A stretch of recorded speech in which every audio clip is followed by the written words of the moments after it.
സ്വാഭാവികമായിട്ടും സോഹനും ഐസക്കും ഒരു ഏറെക്കുറെ സാമ്യമുള്ള സാദൃശ്യമുള്ള സമാനമായിട്ട് നിലപാടാണ് എടുത്തത്.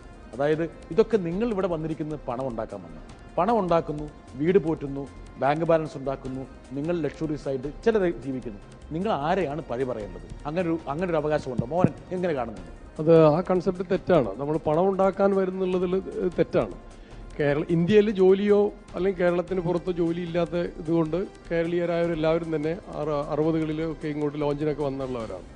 അതിൽ വളരെ നല്ലൊരു ശതമാനം ആൾക്കാർക്കും പണം ഉണ്ടാക്കാനും സാധ്യപ്പെട്ടിട്ടില്ല. പലരെയും പുനരധിവസിപ്പിക്കാൻ വേണ്ടി ഗവൺമെൻറ് പെൻഷൻ 100 രൂപയിലും 50 രൂപയിലും കൊടുക്കുന്നുണ്ട്.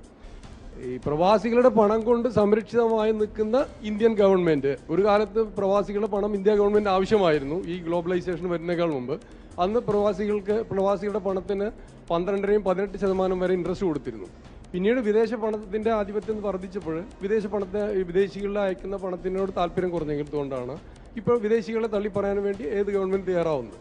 പക്ഷേ ഇവരെ പുനരധിവസിപ്പിക്കുക എന്ന് പറയുന്നത് മറ്റുള്ളവരെല്ലാവരെയും പുനരധിവസിപ്പിക്കുന്നത് പോലെ തന്നെ ഒരു അവകാശത്തിൻ്റെ ഭാഗം തന്നെയാണ്. അത് ആരുടെയും ദയാദാക്ഷ്യത്തിൻ്റെ ഭാഗമല്ല. ഇന്ത്യയിൽ ജനങ്ങളെ സേവിച്ചതിൻ്റെ അടിസ്ഥാനത്തിൽ 55 വയസ്സ് കഴിഞ്ഞാൽ 60 വയസ്സ് കഴിഞ്ഞാൽ കേരളത്തിലും ഇന്ത്യയിലും സെൻട്രൽ ഗവൺമെൻറ്റിൻ്റെ പെൻഷൻ കൊടുക്കുന്നുണ്ട്, കേരള ഗവൺമെൻറ് പെൻഷൻ കൊടുക്കുന്നുണ്ട്, ബ്രിട്ടനിൽ പോലും പെൻഷൻ കൊടുക്കുന്നുണ്ട്. എന്തുകൊണ്ട് അതുപോലെ ഞങ്ങൾ 35, 50, 60 കൊല്ലം ഇവിടെ ജോലി ചെയ്തിട്ട് പണം മുഴുവൻ നാട്ടിലേക്ക് അയച്ച് നാട്ടിലെ നമ്മുടെ വീട്ടുകാരായാലും നാട്ടുകാരായാലും ഗവൺമെൻറ് അടക്കം അതിന്റെ ഭാഗമൊക്കെ ആയി കഴിഞ്ഞാൽ അവർക്കൊരു പെൻഷൻ കൊടുത്ത് പുനരധിവസിപ്പിക്കുന്നത് എന്താണ് തെറ്റ്? എന്താണ്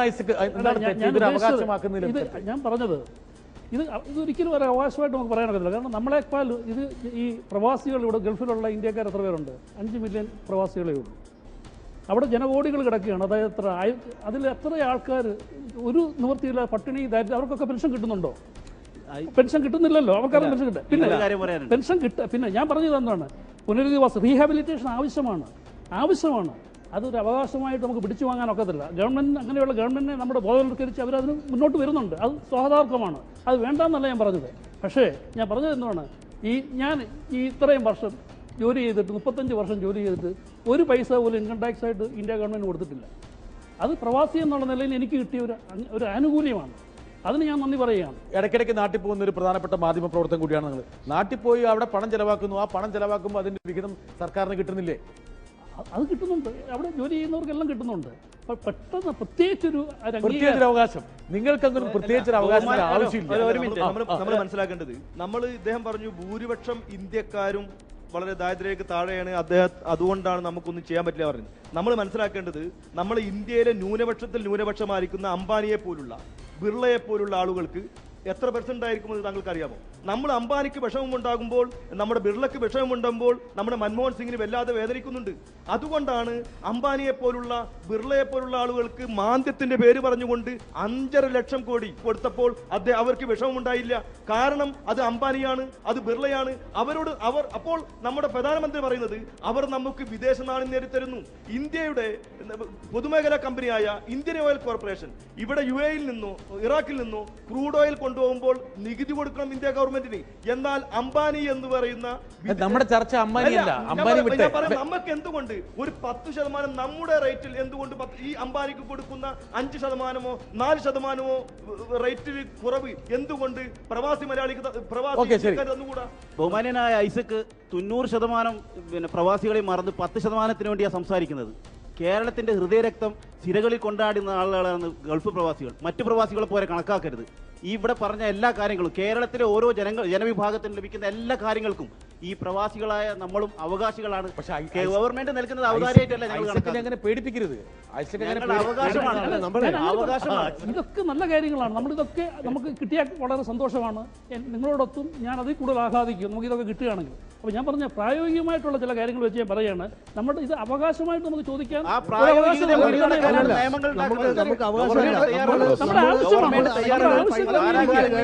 ഗവൺമെന്റ് പ്രവാസിയുടെ പൈസ പിരിക്കുന്നതിന് വേണ്ടി മാത്രം ഗൾഫിലേക്ക് വരുന്നതിന് പകരം പ്രവാസികൾക്ക് വേണ്ടി നിയമനിർമ്മാണം നടത്താൻ തയ്യാറാകണമെന്നാണ് ഞങ്ങൾക്ക് അവകാശം.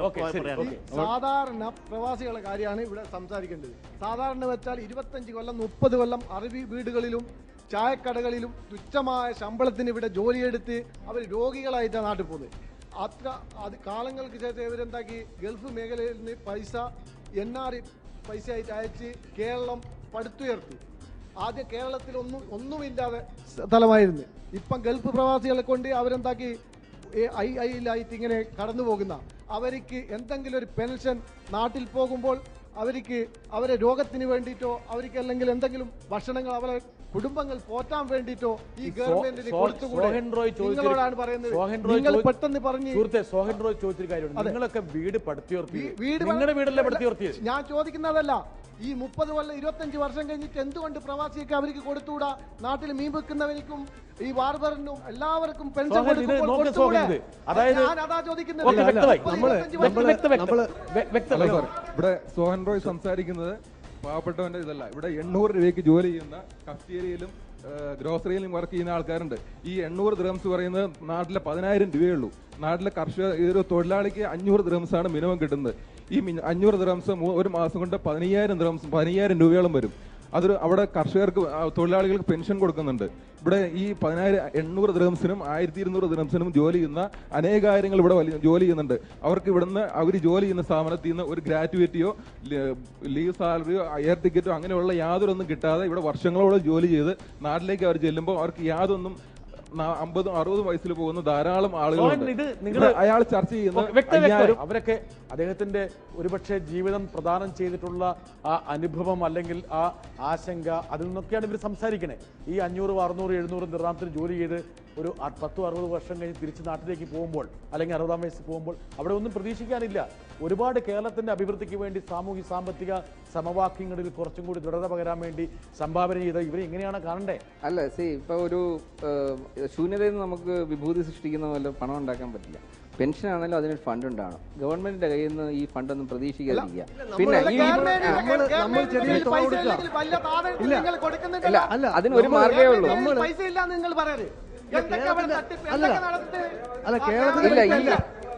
ഗൾഫ് മലയാളികളുടെ സാധാരണക്കാർക്കായ പാവങ്ങൾക്ക് ഇവിടെ അറിയില്ല. ക്ഷേമനിധി പെൻഷന് എങ്ങനെയാണ് കിട്ടുക, എങ്ങനെയാണ് അപേക്ഷിക്കുക, ഇതുപോലെ അവസാനിക്കുന്നവരെങ്കിലും സോഹൻ റോയ് ഇതുപോലെയുള്ള സംസാരം കേട്ടിട്ട് ഈ പറഞ്ഞ പോലെ മലയാളിക്ക് ഒരു ദീർഘവീക്ഷണം നിക്ഷേപത്തിന്റെ കാര്യത്തിൽ ഇല്ലാത്തതിന്റെ ഒരു പോരായ്മയാണോ നമ്മൾ കാണുന്നത്? തീർച്ചയായിട്ടും നമുക്ക് കാണുവാൻ സാധിക്കും. അതായത് കേന്ദ്ര ബജറ്റ് അല്ലെങ്കിൽ നമ്മുടെ സ്റ്റേറ്റ് ബജറ്റുകൾ, അതുപോലെ തന്നെ എല്ലാ NRIസും ഒരു ഹോം ബജറ്റിൻ്റെ ഒരു ആവശ്യകത നമ്മൾക്ക് കാണുന്നുണ്ട്. അത് പ്രകാരം നമ്മൾക്ക് കിട്ടുന്ന വരുമാനത്തിന് അനുസരിച്ച് ചിലവാക്കുക. ഇപ്പോൾ ഇവിടെ നമുക്ക് കാണുവാൻ സാധിക്കുന്ന ഒരു ചെറിയ ഒരു പ്രശ്നങ്ങൾ നമുക്ക് കാണുവാൻ സാധിക്കും. ക്രെഡിറ്റ് കാർഡുകൾ യൂസ് ചെയ്യുക, അല്ലാതെങ്കിലും മറ്റു ധനസഹായങ്ങൾ മേടിച്ചിട്ട് കൂടുതൽ ഒരു ചിലവാക്കുന്ന ഒരു പ്രവണത, അത് നമുക്ക് കുറച്ച് ആ ഒരു താങ്കൾ ഉദ്ദേശിക്കുന്നത് ഗൾഫ് മലയാളി അവന്റെ ഭാവിയെ കുറിച്ച് ചിന്തിച്ചുകൊണ്ട് ഒരു കരുതൽ നടത്താത്തതാണ് ഇവിടുത്തെ പ്രശ്നം, അതാണോ? നടത്തി കഴിഞ്ഞിട്ടുണ്ടെങ്കിൽ കൂടുതൽ സേഫ് ആയിട്ട് നമുക്ക് ഈ ഗവൺമെന്റിന്റെ സപ്പോർട്ടോട് കൂടി സാഹിബ് എങ്ങനെ കാണുന്നത്? ഇവർ പറയുന്നതെന്ന് വെച്ചാൽ ഈ കേരള സംസ്ഥാനത്തിന് ഒരു 5 കേരള സംസ്ഥാനം വാങ്ങിക്കാവുന്നത്ര കാശ് കേരളത്തിലേക്ക് ഒഴുകി പോയി വിടുന്നു. ഇന്ന് വരെ ഒരു 10 പൈസ വീതം ഏതെങ്കിലും ഒരു ഉപകാരപ്രദമായിട്ടുള്ള മാർഗങ്ങളിലേക്ക് ഗവൺമെന്റ് കടത്തിവിട്ടിട്ടില്ല. എന്തുകൊണ്ടാണെന്ന് വിചാരിച്ചാൽ ഈ സമൂഹത്തിന് അംഗീകരിക്കാൻ ഇന്ന് വരെ ഒരു സർക്കാരും തയ്യാറായിട്ടില്ല. കാരണം പ്രവാസി സമൂഹത്തിന് അംഗീകരിച്ചാൽ ഇന്ന് ഈ കാണുന്ന മുസ്ലിം ലീഗുകാരനും കോൺഗ്രസ്സുകാരനും BJPക്കാരനും എല്ലാവരും ഒരേ ലൈനിൽ പോകും. അപ്പോൾ സത്യത്തിൽ എന്താണെന്ന് വിചാരിച്ചാൽ രാഷ്ട്രീയം കേരളത്തിൽ ഇല്ലാതാവും. ഈ പ്രവാസി സമൂഹത്തിന് എന്ന് അംഗീകാരം കിട്ടുന്നോ, പ്രവാസികൾ സ്വന്തമായിട്ട് ഈ കണ്ണാടിനെ കുറ്റം പറയാതെ ഈ അവനാന്റെ കാര്യങ്ങൾ നോക്കി ജീവിക്കാൻ തയ്യാറാവത്തോടത്തോളം കാലം നമ്മൾക്ക് ഒരു രക്ഷയും കിട്ടില്ല. ഞാൻ അതുകൊണ്ടാണ് പ്രവാസി എന്നുള്ള നിർവചനത്തിന് വേണ്ടിയിട്ട്, പ്രവാസി എന്ന് പറഞ്ഞാൽ ആരാണെന്നുള്ളത് ഇന്ന് വരെ ഒരു നിർവചനമില്ല. ഇവിടെ ഗൾഫിന്റെ കാര്യം പറയുന്നു, അമേരിക്കയുടെ കാര്യം പറയുന്നു. നമ്മളൊന്ന് ചിന്തിക്കുക എന്ന് വിചാരിച്ചാൽ ചന്ദ്രനിൽ നിന്ന് നമ്മൾ പൈസ അയച്ചാലും അത് ഇന്ത്യൻ എക്കണോമിയിലേക്കാണ് ചെയ്യുന്നത്. അപ്പോൾ വിദേശത്ത് പോകുന്ന, ഇന്ത്യയിൽ നിന്ന് തൊഴിലിനും വിദ്യാഭ്യാസത്തിനുമായിട്ട് വിദേശത്ത് പോകുന്നവനും തിരികെ വന്നവനുമായ പ്രവാസി ഭാരതീയൻ എന്നാണ് ഞാൻ ഒരു നിർവചനം അവിടെ കൊടുത്തിട്ടുള്ളത്. ശ്രീ ഖമറുദ്ദീൻ, താങ്കൾ അവകാശത്തിന് വേണ്ടി കോടതിയിൽ പോയി, അത് കോടതി ലക്ഷ്യമായി സർക്കാരിന് കൊടുത്തു, ഡോക്ടർ മൻമോഹൻ സിംഗ് സല്യൂട്ട് ചെയ്തു എന്നൊക്കെ പറയുന്നു. പക്ഷെ ഐസക്കിനെ പോലുള്ള ആൾക്കാർ പറഞ്ഞാൽ നിങ്ങൾ ചെയ്യേണ്ടത് നിങ്ങളുടെ ഭാവിക്ക് വേണ്ടി നിങ്ങൾ കരുതുക. ഒരു പച്ച മലയാളത്തിൽ പറഞ്ഞ ഇത് തന്നെയാണ് മലയാളിയുടെ ഏറ്റവും വലിയ ശാപം. കാരണം നമ്മൾ നമ്മുടേതായിട്ടുള്ള കാഴ്ചപ്പാടില്ല. ഇത് തന്നെയാണ് നമ്മുടെ ഏറ്റവും വലിയ പരാജയം. ഒരു നാട്ടിൽ നോക്ക് ലോട്ടറി വയ്ക്കുന്നവൻ അവന്റെ സിസ്റ്റമായിട്ട് അനുസരിച്ച് ഐസക് പറഞ്ഞാൽ നിങ്ങൾക്ക് ഉൾക്കൊള്ളാൻ പറ്റും? എനിക്ക് ഉൾക്കൊള്ളാൻ ഒരിക്കലും കഴിയില്ല. കാരണം എന്താണെന്ന് വിചാരിച്ചാൽ യാഥാർത്ഥ്യങ്ങൾക്ക് അപ്പുറത്താണ്. കാരണം ഞാനൊരു സാധാരണക്കാരൻ, ഞാനൊരു ഡ്രൈവറായിട്ട് ജോലി ചെയ്യുന്ന ആളാണ്. ഒരു 31 വർഷം എന്ന് പറഞ്ഞാൽ എനിക്കിപ്പോൾ ആകെ ബാക്കിയുള്ള 2-3 മക്കളാണ്. എനിക്കതിൽ പരാതിയില്ല. പക്ഷെ ഞാനൊന്നും നശിപ്പിച്ചിട്ടില്ല. പക്ഷെ ഞാൻ എൻ്റെ കാര്യം മാത്രമല്ല നോക്കുന്നത്, എൻ്റെ നീതിക്ക് വേണ്ടിയിട്ട് അത് ഞാൻ പ്രോമിസ് ചെയ്യാമെന്ന്, ഞാൻ ആ നീതി നേടിയെടുക്കും. അത് ഇന്ത്യയിലെ മുഴുവൻ പ്രവാസികൾക്കും കിട്ടുന്ന രൂപത്തിൽ അതിന് ഞാൻ നിങ്ങളോട് എല്ലാവരും റിക്വസ്റ്റ് ചെയ്യാൻ നിങ്ങൾ സഹായിക്കും. ഐസക്, ഇതൊരു വളരെ തീക്ഷ്ണമായിട്ടുള്ള ശബ്ദം ശ്രീ കമറുദ്ദീന്റെ. പുനരധിവാസം അതൊരു അവകാശമായിട്ട് നമുക്ക് എടുക്കാൻ ഒക്കത്തില്ല. അവിടെയും ഒത്തിരിയോ തൊഴിലാളികൾ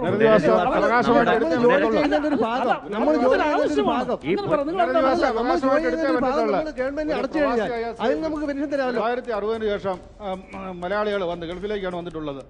അന്ന് മുതൽ ഇവിടെ വന്നിട്ടുള്ള ആ ഒരു വളർച്ചയാണ് നമ്മൾ മലയാള നാട്ടിൽ കാണുന്നത്.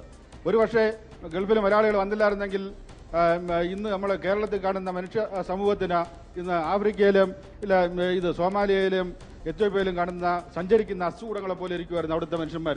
മലയാളികളുടെ ഈ അത്യുദ്ധാരത്തിന്റെ ഫലമാണ് അവിടെ ചെയ്യുന്നത്. ഇദ്ദേഹം പറയുന്നത് നമ്മളവിടെ നാട്ടിൽ ഒന്നും ചെയ്യുന്നില്ലെന്ന്. ചെയ്യുന്നുണ്ടല്ലോ. ഞാൻ ഇവിടെ നിന്ന് പൈസ അയക്കുന്നു, അതിന്റെ വിദേശ മൂല്യമുണ്ട്. എങ്ങോട്ടാണ് അയക്കുന്നത് അദ്ദേഹം ചോദിക്കണം. വീട്ടിലേക്കല്ലെന്ന് ചോദിക്കണം. ഞാൻ വീട്ടിലേക്ക് അയക്കുന്നത് ത്രൂ എനിക്ക് അല്ലാത്ത മാർഗങ്ങൾ പറ്റത്തില്ല. ഗവൺമെന്റ് ഓഫ് ഇന്ത്യയുടെ രീതിയിൽ എനിക്ക് അയക്കാൻ പറ്റത്തുള്ളൂ. ഈ 2010 പ്രസിഡന്റ് വന്നിട്ട് പറഞ്ഞ $5000 കോടി 2009 മാത്രം പ്രവാസികൾ. എനിക്കാണെങ്കിൽ 1000 ദിർഹംസ് ശമ്പളമുള്ള ഒരു മനുഷ്യനാണ്. ഇവിടുത്തെ കേരളീയ സമൂഹത്തിൽ കൂടുതൽ ആൾക്കാരും ഇതേ ശമ്പളത്തിന് വർക്ക് ചെയ്യുന്നവരാണ്. ഈ പൈസ എടുത്ത് ഞാൻ നാട്ടിലേക്ക് എൻ്റെ കുടുംബത്തിലേക്ക് ചെലവിന് അയച്ചു കൊടുക്കണം. എനിക്ക് വേറെ വരുമാനമില്ല. അവിടെ ഒരു സാധനത്തിന് വില കൂടുമ്പോഴത്തേക്ക്, ഗ്യാസിന് വില കൂടുമ്പോഴത്തേക്ക്, ഭക്ഷ്യസാധനങ്ങൾക്ക് വില കൂടുമ്പോഴത്തേക്ക്, മരുന്നിന് വില കൂടുമ്പോഴത്തേക്ക് ഇവിടെ എനിക്ക് എൻ്റെ സ്പോൺസർ, എൻ്റെ അറബി എനിക്ക് 1000 ദിർഹംസുള്ള 1100 തരുന്നില്ല. എൻ്റെ ചിലവ് ഇതുപോലെ അത് കാണണം. ഇത് കിട്ടുന്ന പൈസ അവരവിടെ വില കൂട്ടുന്നു. അവിടെ വില കൂട്ടുമ്പോൾ അതിനനുസരിച്ച് ശമ്പളം വർദ്ധിപ്പിക്കുന്നു ഗവൺമെന്റ് ഉദ്യോഗസ്ഥർക്ക്. അതേപോലെ വാഹന ഉടമകൾ അവർ വില കൂട്ടുന്നു. ഇതൊന്നും കണ്ടില്ല നടിക്കരുത്. പുനരധിവാസവും ഗൾഫ് മലയാളിയും ചർച്ച ഇവിടെ അവസാനിക്കുന്നില്ല. അടുത്തയാഴ്ച ഇതേ ദിവസം ഇതേ സമയം ഞങ്ങൾ മടങ്ങി വരും. അതുവരെ നന്ദി, നമസ്കാരം. ചെറിയൊരു തുക നൽകിയാൽ ഒരു സാമൂഹ്യ സുരക്ഷാ പദ്ധതിയിൽ ഭാഗഭാക്കാകാൻ പറ്റുന്നുണ്ട്. അതുപോലും നിങ്ങൾ എന്തുകൊണ്ട് ചെയ്യുന്നില്ല? നമ്മുടെ വീട്ടിലെ ആൾക്കാരും ഒരു കല്യാണത്തിന് പോകുമ്പോൾ അവിടെ കൊടുക്കേണ്ട പൈസ നമ്മൾ തൊട്ടപ്പുറത്തവന്റെ വരുമാനം അവൻ എങ്ങനെയാ ചെയ്യുന്നത്? അത് മാച്ച് ചെയ്തിട്ടാണ് കൊടുക്കുന്നത്. 200 രൂപ ശമ്പളം കിട്ടുന്നവർക്ക് അവന്റെ കുടുംബം പോയിട്ടുണ്ട്. ഞാൻ പറഞ്ഞു തീരട്ടെ. അതിന്റെ ഒരു ഉത്തരം നിങ്ങൾ പറഞ്ഞു. വേറെ ആരെങ്കിലും നിങ്ങൾക്ക് വേണ്ടിയിട്ട് നന്നായിട്ട് ചോറ് വിളമ്പി തരുമെന്ന് വിചാരിക്കണ്ട. ഒരു മരം കാവാവില്ല, പല മരം കൂടിയാലേ കാവാവുള്ളൂ. കാരണം കമറുദ്ദീൻ എന്ന് പറയുന്ന ഒരു വ്യക്തിയാണ്, അദ്ദേഹം ഒരു പ്രസ്ഥാനമല്ല.